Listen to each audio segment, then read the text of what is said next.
Channel movie lover అడ్డా upcoming movies యొక్క latest updates కోసం మా ఛానల్ని సబ్స్క్రైబ్ చేసుకోండి. ఇక లేట్ చేయకుండా వీడియోలోకి వెళ్ళిపోదాం. మాస్ మహారాజ్ రవితేజ కొత్త సినిమాను షురూ చేశారు. ఆయన కెరియర్లోనే 75వ సినిమాలో శ్రీలీల హీరోయిన్గా నటిస్తుండగా కొత్త దర్శకుడు భాను భగవరపు తెరకెక్కిస్తున్నారు. తాజాగా ఈ సినిమా పూజా కార్యక్రమాలతో లాంఛనంగా మొదలయ్యింది.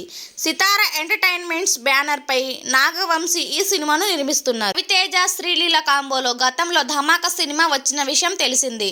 మాస్ అండ్ కమర్షియల్ ఎంటర్టైనర్గా వచ్చిన ఈ సినిమా బాక్సాఫీస్ వద్ద 100 కోట్లు గ్రాస్ కలెక్ట్ చేసిన భారీ విజయం సాధించింది. ఇప్పుడు మరోసారి ఈ కాంబోలో తెరపై ఆడియన్స్ను ఎంటర్టైనర్ చేయడానికి సిద్ధమయ్యింది. త్వరలోనే రెగ్యులర్ షూట్ మొదలు కానున్న ఈ సినిమా ఈ ఏడాది చివరిలో ప్రేక్షకుల ముందుకు వచ్చే అవకాశం ఉంది. మరి ఈ సినిమా కూడా ధమాకా రేంజ్లో భారీ విజయాన్ని సాధిస్తుందా చూడాలి.